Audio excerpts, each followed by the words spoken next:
dislike-uri, nu doar undeva. Dar noi dacă băgăm o poză, e scandal, avem bani, îi se închide pagina. Da, avem dislike-uri, înjurături, de toate, mă, dar voi dacă luați o poză, ce con drăguț, mă, voi mai faceți credite cu MeetMe? Și toate căcaturile. Puteți ajuta și pe mine și am început eu să scriu mincinoasele, naibii și parașute. Ana. Asta nu contează acum ce mai zic eu. Uitați-vă atent și analizați poza aia și contul ăsta. E contul meu, e contul meu. Și da, și cred că nici nu există niciun cont Biscu. Nu mă interesează ce există și ce nu există. Mă interesează că ăla e contul meu și că toate dau note la contul meu, foarte multe comentarii foarte bune. Dacă îmi pun pe Ingu România, dacă îmi pun pe Ingu gata, am puține comentarii, câteva like-uri. Da, mă, dar pentru că ei au o pagină, nu știu cum, doar pentru că fură poze. Deci cum poți, mă, frate, cu ce te încălzește, dracu, dacă fur o poză? Îți dă de mâncare, ce-ți face? Te ține în brațe, hai să te iau în brațe că m-ai furat? Ce faci? Poza e scumpă pentru pagină, ți aduce și de multe like-uri, nu mai dai bani de canal. Eu n-am furat, dracu, niciodată o poză. Da, și pe mine, și contul meu, eu și tu, 69. Da, ceva dă-ți, mă, și de Crăciun. O palmă peste față ți-a adus. Cum, mă, omule, să furi poza mea, că ăla e contul meu, am muncit la el ca să fac outfit-ul ăla și după aceea să-mi găsesc că n-am pus eu adică am pus poză, dar mă rog, n-am pus eu poză cu ceva adus moșul, vai doamne, cu contul meu și l-am pus în toate postazele și te găsești și poți să pui că nu e contul tău. Am reușit să șterg comentarii și am și 2 distribuiri, am 34 de like-uri, am o groază de comentarii și totuși e contul meu și nu mi se întâmplă nimic.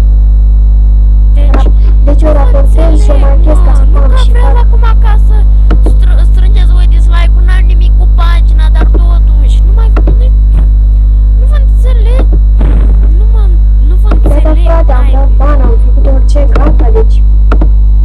Da, mi-ați dat bani, hai să plâng că nu mai pot să vă mai comentez la pagină. Am reușit, mi-am șters poza. Da? Da. Fac e. Și pot și să șterg comentarii. Dar chiar dacă nu sunt admină. Ce bine mă simt. Doar la poza aia mea. Deci n-aveți, mă, niciun rost ca să... Deci pur și simplu, nu vă înțeleg, mă. Deci eu acum dacă v-aș lua poza de profil și să zic că a fost făcută cu mâna mea, adică e avatarul meu, a fost făcută de mine poza, eu am editat-o, eu am făcut-o tot și ce faceți? Mă luați la înjurături, ce-mi faceți? Zice, nu-i poza ta și strâng și dislike-uri și înjurături și de toate, dar nu, la voi sunteți mai cu moți, mă, dragă. Hai să fii serios, eu n-am luat poza voastră de profil sau orice poză de la avatarele voastre și să mi-o pun mie pe pagină, deci e, nu știu, ciudat, am și eu avatar, hai să mi-o pun pe al meu, mi-l expun, nu știu, tu ai avatarul urât sau ce ai? Nu vă înțeleg.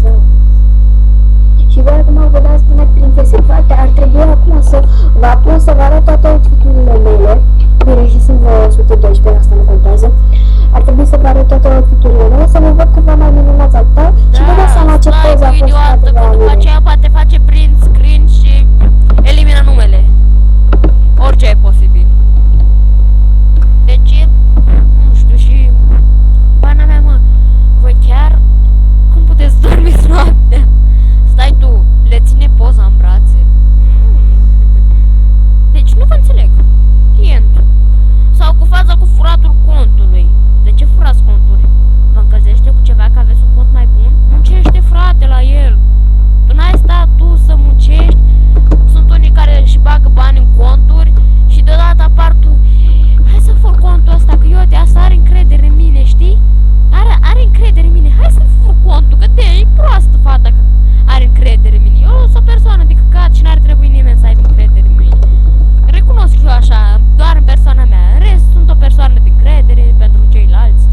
Deci, cum am găsit eu cu Iris, nu se știe.